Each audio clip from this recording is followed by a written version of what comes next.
The smoke coming from his chimney stopped Ethan Cole in his tracks. He had not lit a fire in that house for 6 months. The October wind moved slow across the yard, carrying with it the smell of warm bread and thick stew, rich and heavy like a memory he had buried deep and never planned to dig up again. Light spilled from the front window, golden and steady. His house had not glowed like that in 3 years. His hand moved to the rifle on his back before his mind caught up. No one was supposed to be inside. No one had stepped through that door since Clara died. He made sure of that. Ethan was not a man who scared easily. He had crossed Apache land alone with nothing but a horse and stubborn pride. He had dragged calves out of floodwater at 2 in the morning without waiting for help. He had stood in the rain at his wife's grave and held his face like stone while the earth swallowed the only person who ever made this ranch feel like home. But standing in his own yard, staring at smoke from a fire he did not build, something tight and sharp moved through his chest. He stepped onto the porch. The door was unlocked. That stopped him more than anything. Ethan pushed it open slowly. Warmth hit him first. Then the smell. Bread fresh from the oven. Beef stew simmering thick with herbs. Something sizzling in a pan. The house looked different. Clean. The dishes that had been stacked in the dry sink for weeks were washed and put away. The floor had been swept. The blanket he had left crumpled near the fireplace was folded neat on the chair. And standing at his stove was a young woman. She turned before he could speak. The dark brown eyes met his. Not scared. Not exactly. There was something deeper in them, something that had already lived through enough to stop expecting kindness. "My name is Lydia Hart," she said calmly. "And your dinner's almost ready." Ethan stared at her. "You're in my house," he said flatly. "Yes." "You're cooking at my stove." "Yes." He looked around again like the room might explain itself. "You cleaned my house." "It needed it," she answered simply, and turned back to stir the pot. For 5 full seconds, Ethan stood there with his rifle half raised and no clear idea what to do. He had expected silence when he rode home. Darkness. Maybe a bottle of whiskey and the same empty walls that had been waiting for him every night for 3 years. He had not expected this. "How did you get in?" he finally asked. "Your back window doesn't latch right," she said. "You should fix that." Anybody could walk in. Anybody did. Something close to a smile touched her mouth, but it did not last long. She set the pot down on the table and placed a bowl and spoon beside it like this was normal, like a house like this was meant to hold 2 people. "Sit," she said. "Eat first. Then I'll explain." "You'll explain now," Ethan replied, "before I decide whether I'm riding to the sheriff." She turned fully then, and he saw what he had missed in the first rush of anger. Her dress was torn near the hem. Mud had dried stiff along the bottom. One boot had been stitched back together with rough twine, and when her sleeve shifted slightly, he saw the fading edge of a bruise along her wrist. Not fresh. 4 or 5 days old. Ethan lowered the rifle, and he did not set it down, but he lowered it. "Explain," he said quietly. Lydia pulled out a chair and sat across from the bowl she had set for him. She folded her hands and met his eyes without apology. "I was traveling with a wagon train from Tucson," she began. 3 days ago we hit a wash that flooded overnight. We lost wagons, lost a man. I didn't have family on that train. I was headed to New Mexico. My mule broke its leg in the flood. I walked to Dry Creek." She paused only once. "The hotel wants 15 cents a night. I don't have 15 cents. Ethan said nothing. "The feed store man told me there's a rancher east of town who lives alone," she continued. He said the place looked like it had been left to fall apart, so I thought maybe I could trade work for shelter. Clean rooms, cook meals, fix what needs fixing. You thought you could just walk into a stranger's home? Ethan asked. I checked first, she said. No one was here, so I started a fire and began cooking. I figured you'd either accept the offer or throw me out. Either way, you'd have something warm. Ethan looked at her for a long moment. Not desperate, not begging, just steady, like someone who had already considered every possible outcome and made peace with all of them. He sat down. 3 days, he said. That's all. She nodded. You sleep in the barn. She nodded again. I'm not a charitable man. I'm not asking for charity, she replied. I'm offering work. Ethan picked up the spoon and tasted the stew. It was good. Better than good. The kind of warmth that started in your stomach and moved outward, at filling spaces that had been empty for too long. He did not let that show on his face. Fine, he said. 3 days. The next morning, she was awake before him. He heard the fire poker scraping in the stove before dawn, the soft clink of metal on metal, the quiet movements of someone who already belonged there. He lay in the dark for a moment, listening, and for the first time in 3 years, his body did something unfamiliar. It relaxed. When he stepped into the kitchen, coffee was ready. Lydia stood at the window studying the yard like it was something worth knowing. Morning, she said. You always up this early? He asked. On a working ranch, you have to be. She turned and faced him fully. Your east fence line is down about 60 yards past the creek bed. The chicken coop has a gap in the back wall. Something's been getting in at night. Your water trough has a crack that'll split by winter, and your south barn roof is missing shingles. Ethan stared at her. You walked the property before sunrise? I couldn't sleep, she said. I made a list. She handed him a torn piece of brown paper covered in neat writing. Fence repairs, coop repairs, roof, gate latch, garden plot completely overgrown. You made a list of everything wrong with my ranch. I made a list of what can be fixed, she corrected gently. There's a difference. He looked at her carefully. Mr. Cole, she said quietly, I don't know what happened here. It's not my place to ask, but this is good land. It hasn't died. It's just been left. Something in his chest shifted at that. He could have told her it wasn't her business, but could have reminded her that 3 days was 3 days and nothing more. Instead, he said, I'll show you where the fencing tools are. She worked without complaint, without show. Hammer strikes clean and steady, movements practiced and sure, not like someone trying to impress him, like someone answering to the land itself. That afternoon, as he watched her drive nails into the fence posts with perfect rhythm, he asked, Where'd you learn to do that? My father's ranch outside Flagstaff, she said. Had? He noticed. She drove the last nail in. Had, she confirmed. Ethan stood there in the quiet wind, looking at her. He did not yet know that the smoke rising from his chimney that evening would be the smallest change in his world. But he did not yet know that the mysterious girl who walked into his empty house would soon bring something else with her.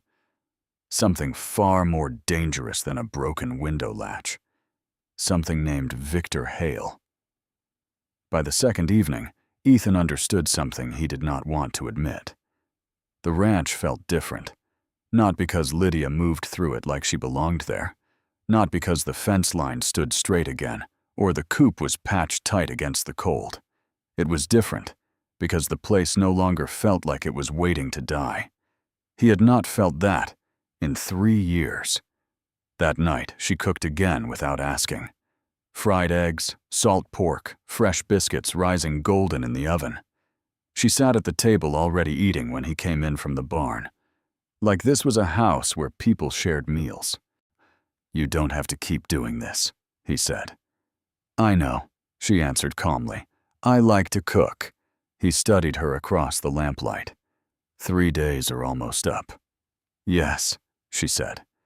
The silence between them was not uncomfortable.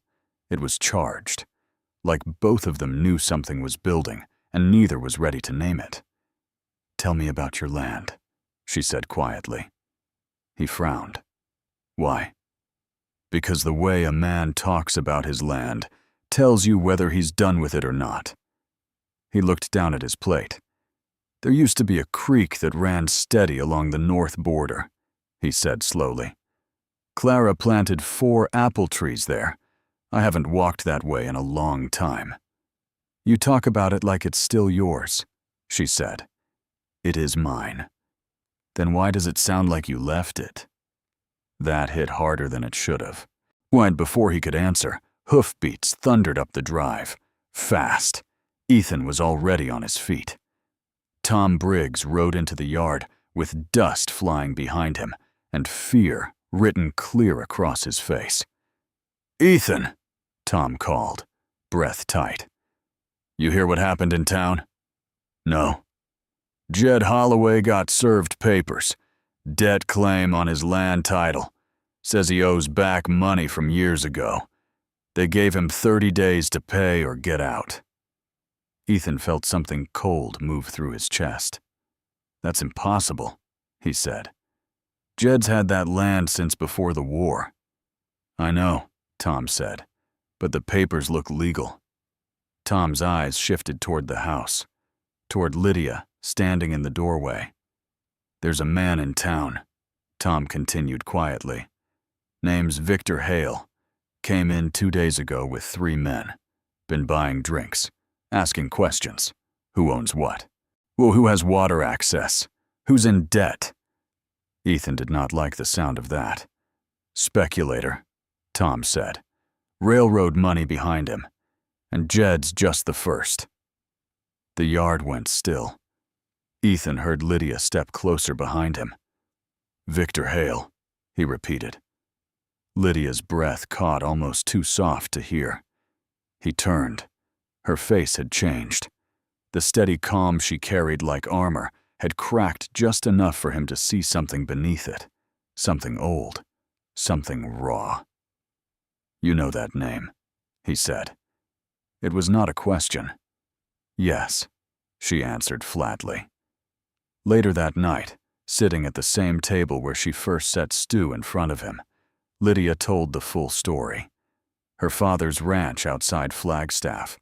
11 years of building dry land into something strong. Cattle, orchard, garden.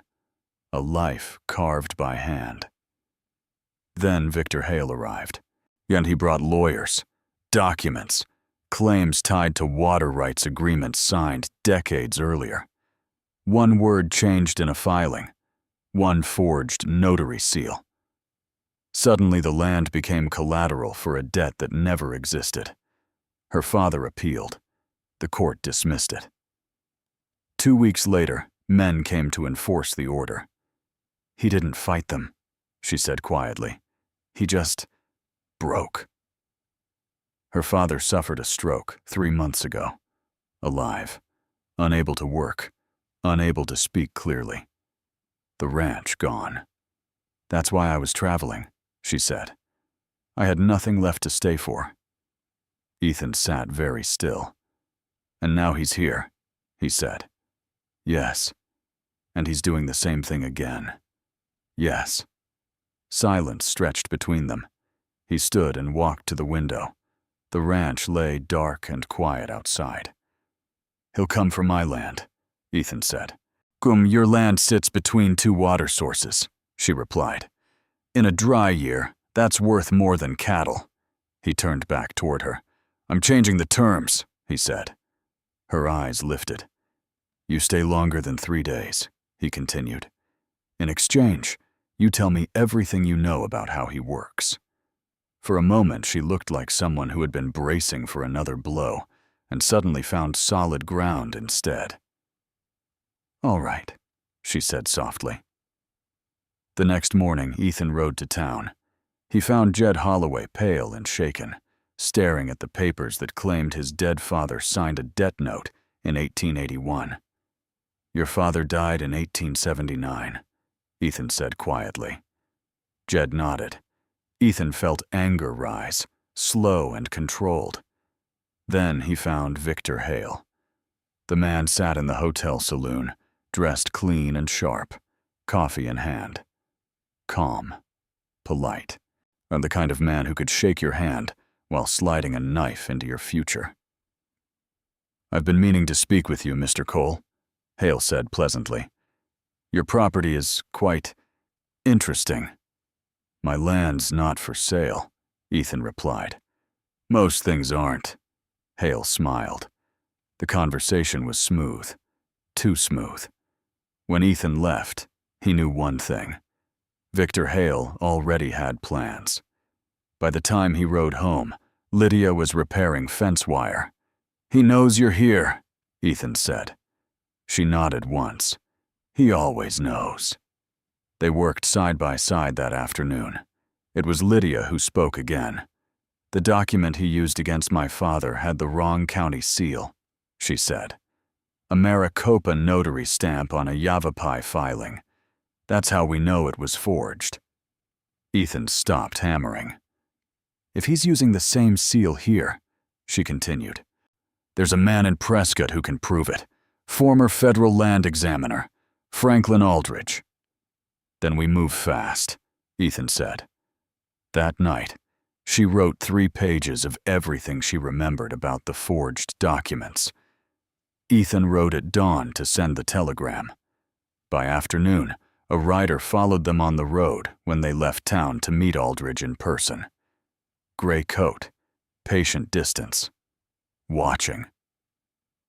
"He sent someone after us," Lydia said. "Yes." They split at a canyon trail and lost the rider. In Prescott, they obtained a certified copy of the document that destroyed her father's ranch. The seal number was the same. Aldridge confirmed it.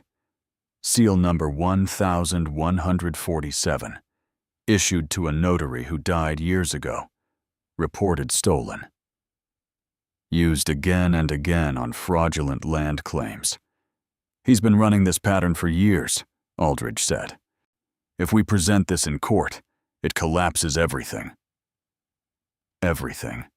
They rode back hard. But Victor Hale moved faster. When they reached Dry Creek, Tom Briggs was waiting again. "He pushed the court hearing to dawn tomorrow," Tom said. 6 in the morning. And worse, he offered Jed money. Says the offer disappears at midnight. Pressure. Divide them. Break them before court. Ethan looked at Lydia. "He's trying to win before Aldridge can speak," she said. "Then we don't give him the chance," Ethan answered. That night in Ethan's kitchen, Jed Holloway, Minnie Calhoun, Pete Reyes, Frank Dodd, and Tom Briggs stood around the table. Lydia laid out the forged seal evidence with calm precision. Aldridge prepared a motion demanding fraud evidence be heard first. They delivered it to the court clerk before 9. Logged. A stamped official. As they walked back through the dark street, voices rose near the hotel. "He filed something. Hale needs to know tonight." Ethan and Lydia stood in shadow. "He's losing control," she whispered. "And men like him don't like that," Ethan said. Dawn would decide everything. The courthouse in Dry Creek had never been that full at sunrise. Cold gray light pushed through the tall windows, cutting across wooden benches packed with ranchers who had not come for curiosity. They had come because something bigger than one man's land was about to be decided. Ethan stood near the front with Lydia beside him. She looked steady, calm. Clara's boots on her feet. Her chin lifted just enough to show she would not bend today. He knew she had not slept. He had not either. But neither of them said it. Jed Holloway stood with his wife holding his arm. Pete Reyes sat quiet, eyes sharp. Minnie Calhoun wore her Sunday dress like armor. Frank Dodd stood straight-backed, watching the door. Victor Hale entered at 6 sharp. Pressed coat, clean gloves. 2 men behind him. A lawyer from Tucson carrying a briefcase. Hale looked composed. Patient.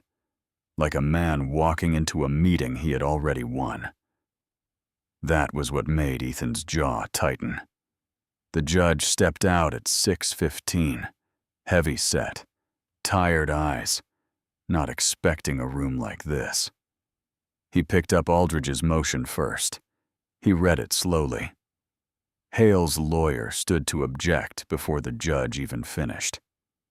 "Sit down," the judge said, without looking up. The room held its breath. Franklin Aldridge rose when called. He did not speak loudly. He did not need to. His voice carried the kind of weight that comes from years of paperwork and patience. He laid out the seal number, 1147, issued to a Maricopa notary who died years ago. Seal reported stolen. Used again in a Maricopa land claim 2 years back. Used again in Dry Creek on 4 separate properties. He placed the certified copy on the table. 4 documents. Same fraudulent seal. No raised voice. No drama. Just facts.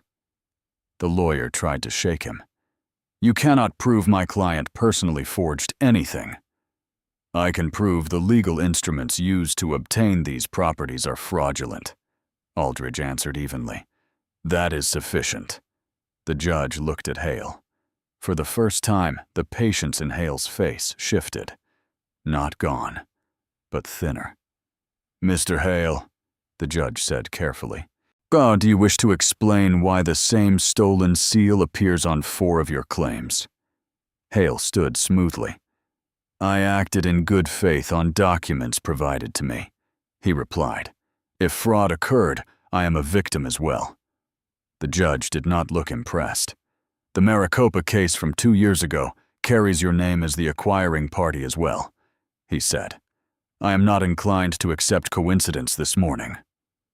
The room grew very still. "Marshal Webb," the judge continued, "I suggest you remain available. There may be criminal implications." The word criminal landed heavy. Ethan felt Lydia's breath release beside him, slow and controlled. The judge spoke again. "The property claims against Holloway, Reyes, Calhoun, and Dodd are dismissed on the basis of fraudulent documentation." For a second, no one moved. Then Jed Holloway closed his eyes, while Minnie Calhoun gripped the bench in front of her. Pete Reyes let out one quiet breath, like a man who had been holding it for days. Hale remained standing, still calculating, still searching for a way to turn the board back in his favor. Then Lydia stood. The movement drew every eye in the room. "My name is Lydia Hart," she said clearly. "My father lost his ranch in Flagstaff under a claim that carries this same seal. I request this court's findings be formally transmitted to Yavapai County as evidence in a challenge to that ruling." The judge studied her. "Your request is entered into record," he said. "The transmission will be made." Lydia nodded once and sat down. Ethan did not look at her right away. If he did, the expression on his face would say too much in a room still full of witnesses. The courtroom emptied slowly. Handshakes, quiet voices, the sound of boots on wood. Jed found Ethan near the door. "They used my father's name," Jed said roughly. "Now it's cleared." "It is," Ethan answered. Tom Briggs clapped him on the shoulder. "Didn't think I'd see the day someone stopped that man," Tom muttered. Hale left town before noon. No shouting, no dramatic exit.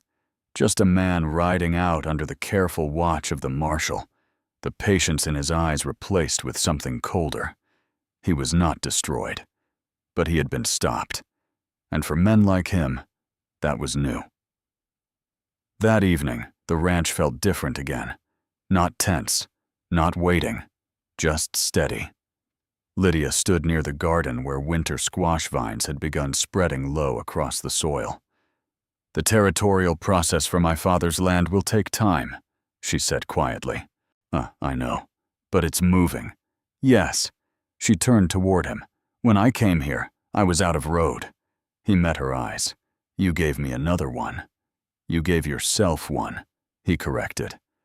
She shook her head slightly. "No," she said. "You chose to fight." He looked at the fence line they had rebuilt together. The coop patched tight, the barn roof mended, the soil turned and planted. "I was already fighting," he said slowly. "I just forgot." 6 weeks later, she rode back from Flagstaff. He knew it was her before he saw her clearly. She sat taller in the saddle, lighter, not because her father's case was finished. It was not, but because it was no longer hopeless. "He understood," she told Ethan. "I told him what happened here. He squeezed my hand." That was enough. She looked around the yard. The south barn shingles were new, and the east fence line stood straight. The garden had grown thick. "You watered every 2 days," she said. "I said I would." She reached into her bag and pulled out a folded paper. It was a pencil sketch. 4 apple trees drawn carefully from memory. "My father drew this," she said. "That's what our orchard looked like when it started." Ethan studied the drawing. "Tomorrow," he said, "we'll walk to the North Creek, see how Clara's trees are doing." She smiled. "Tomorrow." That night she cooked again. Warm bread, stew thick and seasoned, 2 plates set at the table. The lamp burned steady in the window. But this time, nothing felt uncertain. Nothing felt temporary. The silence between them was not charged anymore. It was settled. "We should expand the south pasture in spring," she said after a while. "How many head?" he asked. 30, she said. He nodded. 30's a good start. Outside, the fences stood straight. The apple trees by the creek held firm in dry soil, roots deep and patient. And Ethan Cole, who had spent 3 years keeping every light in his house dark on purpose, finally understood something simple and true. Sometimes, the bravest thing a broken man can do is open his door and let someone build the fire.